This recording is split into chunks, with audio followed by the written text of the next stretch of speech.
Hello friends, welcome to this session of 20 minutes discussion. In this topic, we will talk about delimitation commission. Okay. Now, why this is in news? Because India is attempting for one nation, one elections, right? इस पे हम लोग already means 450 plus में इसके सारे detail समझ चुके हैं.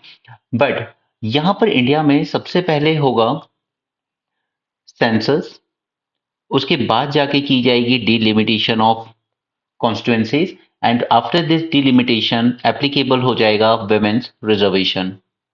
ठीक है, दैट इज 33% सीट्स और उसके बाद कहीं जाकर फाइनली हम देखेंगे इलेक्शंस. अब वो वन नेशन वन इलेक्शन पास होता है या नहीं, वो बात की बात है. Okay, so first thing is census conduct किया जाएगा और उस पर बेस्ड डिलिमिटेशन किया जाएगा. नो,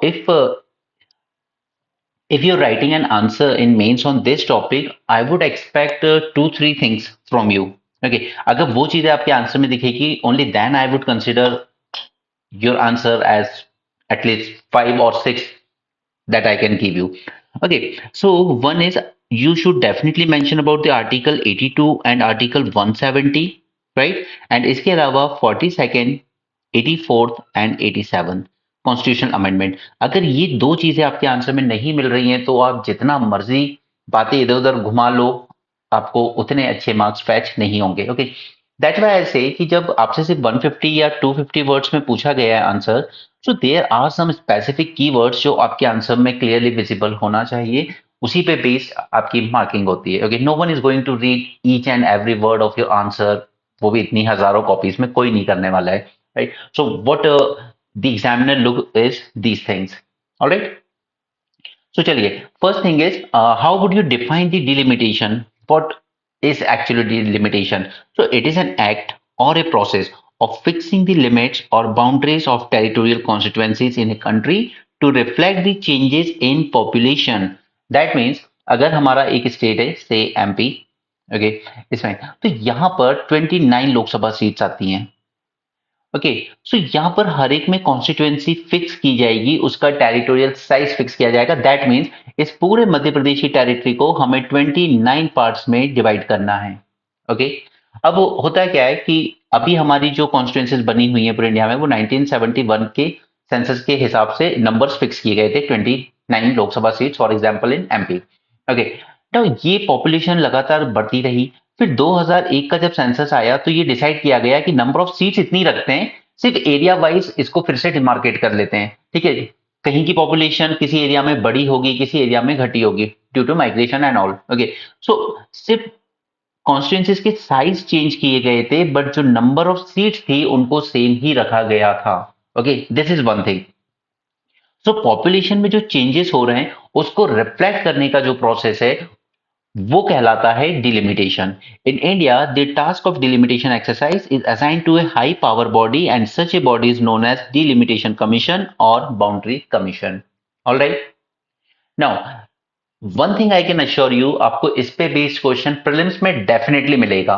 मेंस में मिले ना मिले, बट प्रीलिम्स में डेफिनेटली मिलेगा. But for even for mains आपको वो अंडरस्टैंडिंग होनी चाहिए कि how this actually happens. Okay, so for mains do remember two articles, that is article 82, sorry, article 82 and article 170. Article 82 बात करता है पार्लियामेंट से रिस्पेक्ट में, जबकि आर्टिकल 170 बात करता है अबाउट दी स्टेट्स. ठीक है, पार्लियामेंट की कॉन्स्टिट्यूएंसीज को डिटरमिन करने का, डिमार्केट करने का आफ्टर एवरी सेंसस. ना, focus on this word, after every census. हमें कॉन्स्टिट्यूशन मैंडेट दिया गया था दैट आफ्टर एवरी सेंसस हमें ये चीज करनी है. बट हमने क्या किया, हमने कॉन्स्टिट्यूशन अमेंडमेंट किए. 42nd कॉन्स्टिट्यूशन अमेंडमेंट, उससे हमने कहा कि इसको 1971 के बेसिस पर ही फिक्स कर देते हैं, ये अभी हम चेंज नहीं करेंगे आफ्टर एवरी सेंसस. तो हमें ये क्यों करना पड़ा?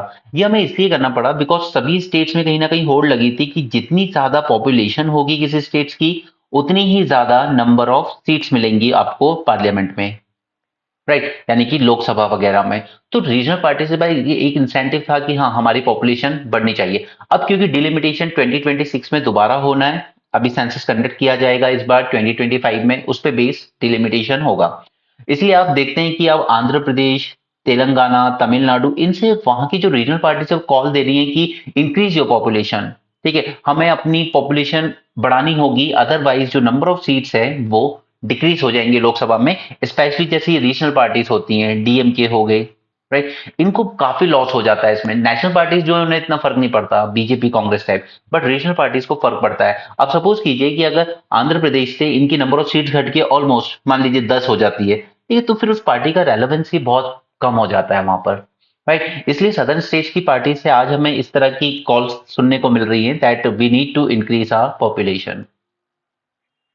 ओके, सो ये पॉपुलेशन पॉपुलेशन कंट्रोल को इंसेंटिवाइज किया जाए ताकि नॉर्दर्न स्टेट्स भी सोचें कि चलिए पॉपुलेशन कंट्रोल पे ही ध्यान देते हैं, अपनी पॉवर्टी को भी टैकल कर लेंगे, क्योंकि उससे अब नंबर ऑफ सीट्स पे तो फर्क नहीं पड़ना है, ठीक। तो ऑलमोस्ट 26 तक आते आते 50 साल हो जाएंगे जब हमने ये constituency number of seats freeze कर दी थी, राइट। गोल था population stabilisation, to incentivise the state governments कि आप अपने पॉपुलेशन कंट्रोल मेजर्स लीजिए, क्योंकि आपकी पॉपुलेशन कम हो ज्यादा हो उससे नंबर ऑफ सीट्स पे अभी तो फर्क नहीं पड़ेगा at least. Okay. Now, what about the powers of the commission? The Delimitation Act mandates that the Delimitation Commission's order will be final and they cannot be questioned before any court. Now, these are very important words कि यहाँ पर जो भी decision लेगा delimitation commission, आप उसको question नहीं कर सकते वहां जाकर कि ये गलत हुआ है वो गलत हुआ है, नो, नॉट पॉसिबल। ओके, इसका जो भी अवार्ड होगा वो फाइनल होगा, it can not be question before any court as it would hold up an election indefinitely. Otherwise आप चैलेंज करते रहोगे डिलिमिटेशन को तो फिर इलेक्शन ही नहीं हो पाएंगे कभी। Now, when the orders of delimitation commission are laid before Lok Sabha or state legislative assembly, they cannot effect any modification in the orders and the delimitation commission work without any executive influence। यहाँ पे कोई भी central government हो या state government हो, इनका interference नहीं रहता है, वो अपना काम अपने तरीके से करती है, और जब लेजिस्लेटिव असेंबली में सबमिट किया जाएगा या लोकसभा में सबमिट किया जाएगा तो वहां पर कोई मॉडिफिकेशन नहीं किया जा सकता। Okay, so important thing to remember is कि यहाँ पे जो भी डिसीजन लेगा डिलिमिटेशन कमीशन वो फाइनल होगा, वो बाइंडिंग होगा, उसे कहीं कोर्ट में चैलेंज नहीं किया जा सकता, उसे कहीं भी मॉडिफाई नहीं किया जा सकता। Okay, for your prelims specific, do remember the composition of this delimitation commission. First point to remember is it is appointed by the President of India and it works in collaboration with Election Commission of India। इसके chairperson होंगे एक retired supreme court जज, इनके तो ये जब भी बनेगी वी कैन एक्सपेक्ट दैट शायद मिस्टर चंद्रचूड़ ही इसके चेयरमैन बनेंगे। ओके, सेकंड इज एक चीफ इलेक्शन कमिश्नर जो होते हैं हमारे वो भी इसके मेंबर होंगे and respective state election commissioner, यानी हर एक स्टेट की जो स्टेट इलेक्शन कमिश्नर्स हैं वो इसके मेंबर होंगे, राइट। हिस्टोरिकल टाइमलाइन देख लेते हैं एक बार। डिलिमिटेशन एक्ट इनेक्ट किया गया था पार्लियामेंट के द्वारा 52 यानी कि 51 के सेंसस के बाद, 61 के सेंसस के बाद, 71 के सेंसस के बाद, उसके बाद फ्रीज कर दिया गया और उसके बाद 2001 सेंसस के बाद दोबारा एक बार किया गया था। ओके, सो आज तक सिर्फ 4 बार डिलिमिटेशन कमीशन सेटअप की गई है। 81 के इलेक्शन के बाद या 91 के इलेक्शन के बाद या 2011 के इलेक्शन के बाद सेटअप नहीं की गई। ओके, सो फर्स्ट डिलिमिटेशन की गई थी आफ्टर सेंसस 1951 और चेयरमैन थे चंद्रशेखर अय्यर, नाम याद रखना जरूरी नहीं है, बट इन्होंने इनिशियली लोकसभा सीट उस वक्त की पॉपुलेशन के बेसिस पर फिक्स हुई 494। ओके, फिर सेकंड डिलिमिटेशन कमीशन किया गया आफ्टर 61 सेंसस और नंबर ऑफ सीट्स बढ़ के हो गई 494 से 522। उसी तरीके से फिर थर्ड डिलिमिटेशन किया गया, चेयरमैन थे उस टाइम JL कपूर और यहाँ पे नंबर ऑफ सीट 522 से बढ़ के 543 हो गई और जबकि असेंबली सीट्स बढ़ के 3771 से 3997 हो गई। Okay, so as you can see that जैसे जैसे पॉपुलेशन बढ़ती जा रही थी वैसे ही नंबर ऑफ सीट्स भी बढ़ती जा रही थी। ठीक है, अब यहाँ से नॉर्थ साउथ डिवाइड होना शुरू होता है। ठीक है, 1981 के बाद पॉपुलेशन कंट्रोल होने लगी सदर्न इंडियन स्टेट्स में बट नॉर्थ इंडियन स्टेट्स में नहीं होती, इसलिए उत्तर प्रदेश जैसा स्टेट 80 से ज्यादा सीट्स लेके आता है, महाराष्ट्र 48 सीट्स लेके आता है। Okay, and so on. Now 42nd amendment 1976 इसे फ्रीज कर दी delimitation of constituencies for elections to Lok Sabha and Legislative Assembly until 2001 census and this was to encourage the population control measure of the states, ताकि northern states भी ये ना देखें कि अच्छा है हमारे यहाँ नंबर ऑफ सीट ज्यादा होती है। इसलिए लोग कहते हैं ना कि अगर आपने यूपी जीत लिया यानी आपने दिल्ली जाने का रास्ता बना लिया। इसलिए प्रधानमंत्री मोदी जी गुजरात से होने के बावजूद कहां से इलेक्शन लड़ने गए? वाराणसी से। देखिए उत्तर प्रदेश की नंबर ऑफ सीट्स इतनी ज्यादा हैं कि अगर वहां से कोई चीफ मिनिस्टर भी बन जाता है या वहां से मेंबर ऑफ पार्लियामेंट बन के आता है तो उसका एक इंपैक्ट रहता है। ठीक है, कि प्राइम मिनिस्टर हमारे स्टेट से, और अधिकतर आप देखेंगे तो इंडिया में जितने ही प्राइम मिनिस्टर बने सब यूपी से ही आए। इसलिए यूपी में कभी कोई चीफ मिनिस्टर भी बन जाता था ना तो दिल्ली में बैठे हुए प्रधानमंत्री को भी टेंशन हो जाती थी कि यार ये कल को लीडर उभर सकता है वहां से, राइट। सो वो इम्पैक्ट है यूपी का। Now, there was no delimitation after 81 and 91 census.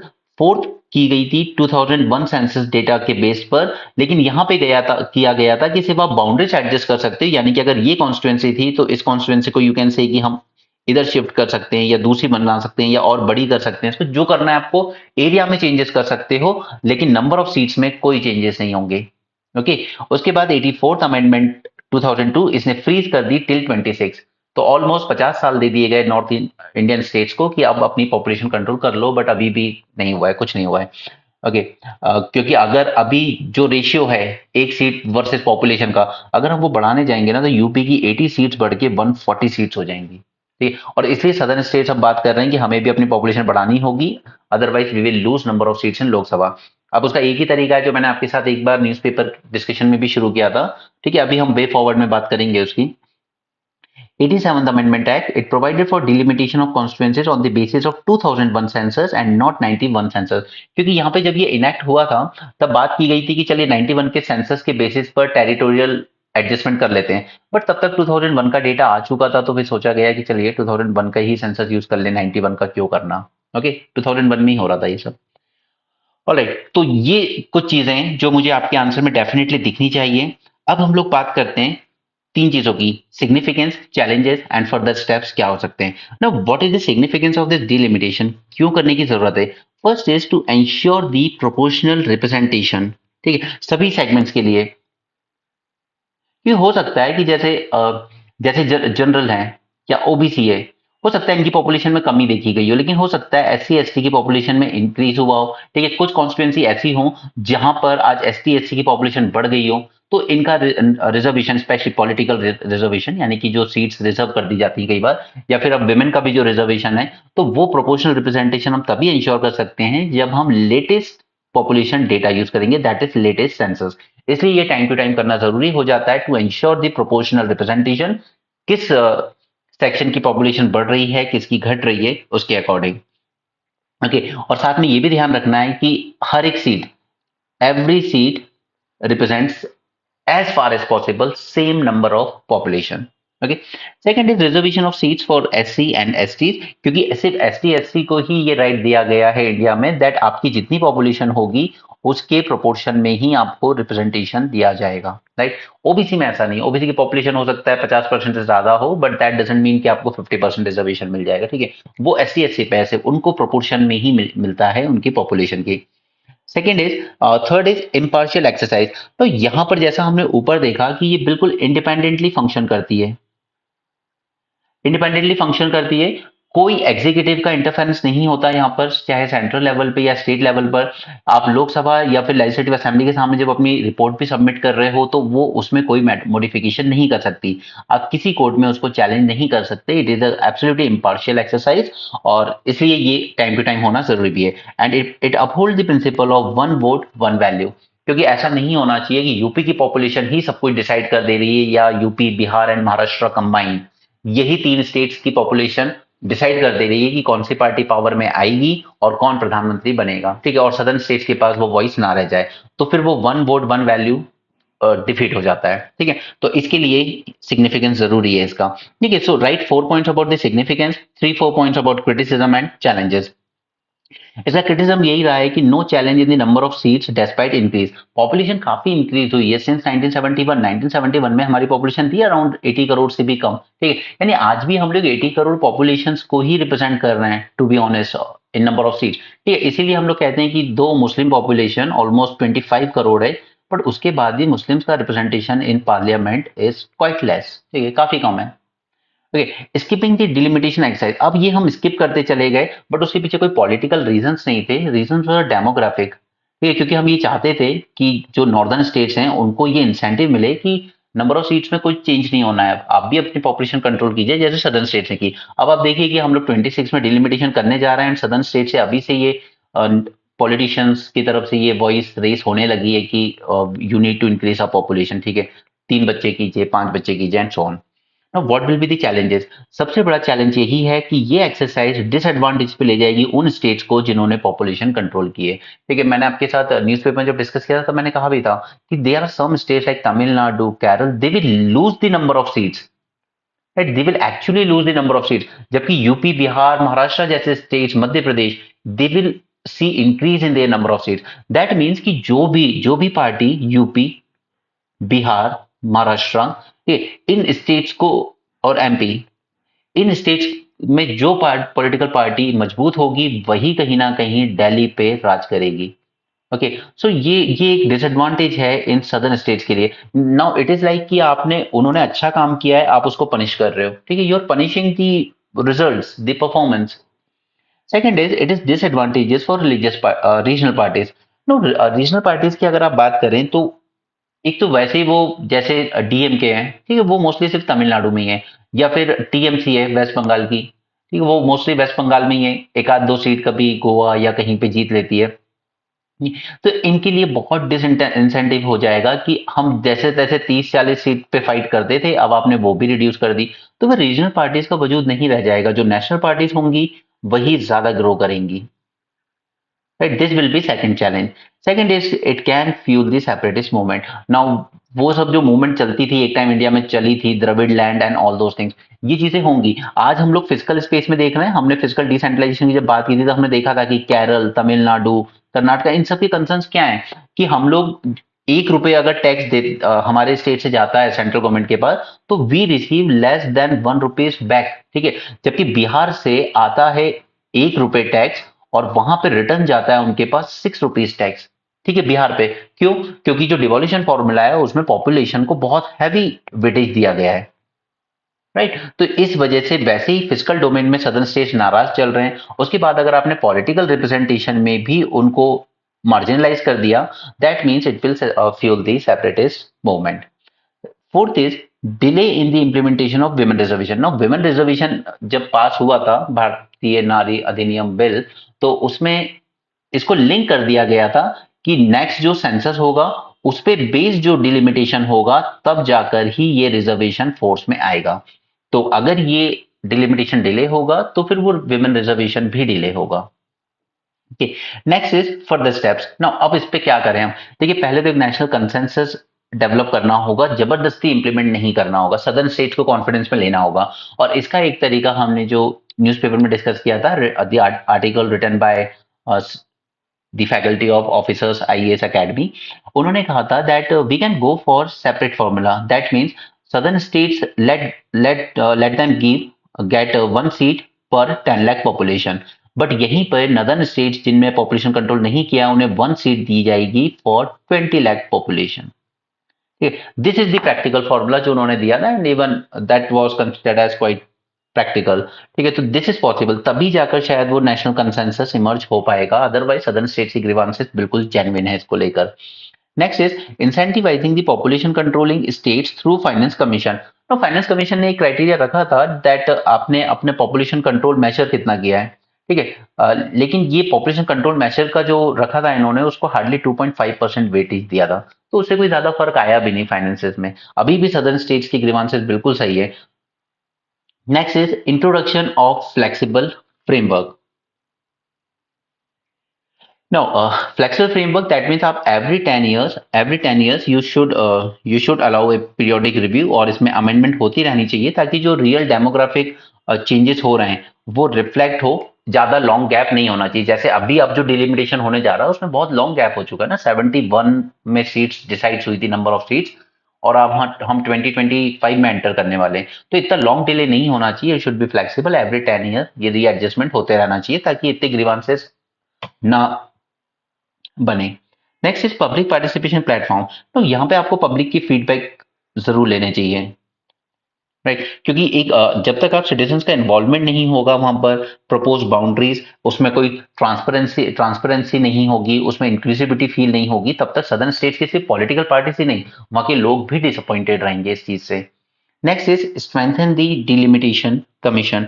No, इसका जो कॉम्पोजिशन हम मैंने आपको ऊपर दिखाया उसमें कौन बैठे हैं? जज बैठे हैं, इलेक्शन कमीशन के ब्यूरोक्रेट्स बैठे हैं, स्टेट इलेक्शन कमीशन में भी वो ब्यूरोक्रेट्स ही होते हैं, वो जो अपॉइंट होते हैं, ठीक है। बट एक्चुअली हमें क्या जरूरत है, हमें जरूरत है यहाँ पर इसमें, इसके कॉम्पोजिशन में डेमोग्राफर्स, स्टैटिस्टिशियंस, ठीक है, लीगल एक्सपर्ट्स